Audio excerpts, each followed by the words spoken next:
Hey guys, today we're going to be going over the top 10 villains in the Riordanverse. I ranked this list based on power as well as just overall coolness, so it's totally fine if you disagree. This is just my opinion.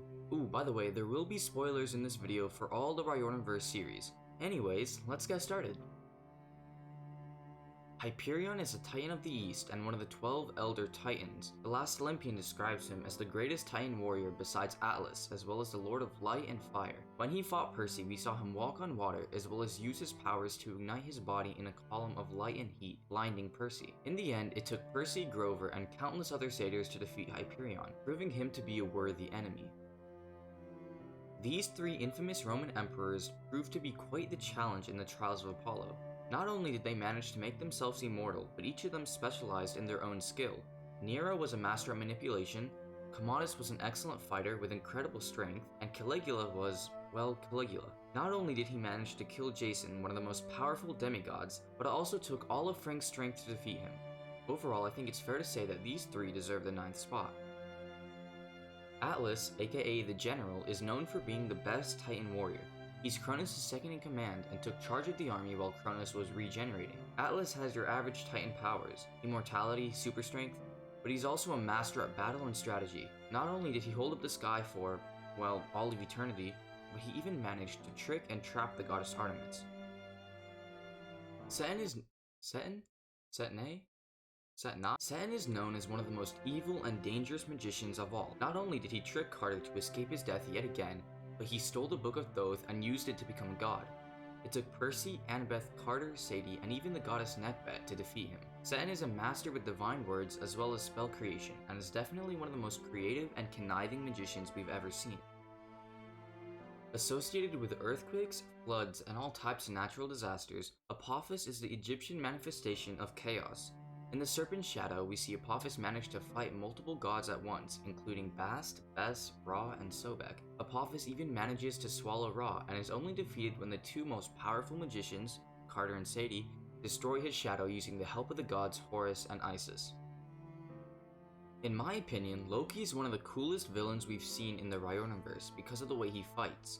Instead of fighting with brute strength, he uses trickery and manipulation. Not only does he have a deadly silver tongue, he can also project illusions, shapeshift, split his consciousness, control fire, transfer pain, and control his demigod children. Loki is a very unique villain, and it was always so amazing watching his manipulation, which is why I put him in the top 5.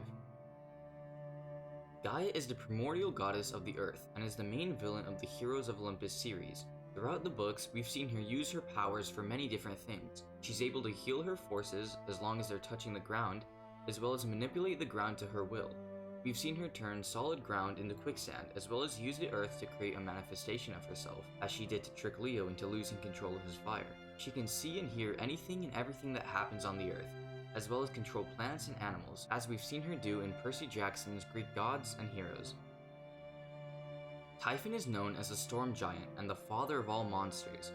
In The Lost Hero, we saw how thousands of Ventai were released following Typhon's death. He's feared by the gods and is one of the most powerful enemies the Olympians have ever faced. Typhon is huge, stronger than any of the big 3 gods. In the Percy Jackson series, we saw him fight almost all of the 12 Olympians without a problem.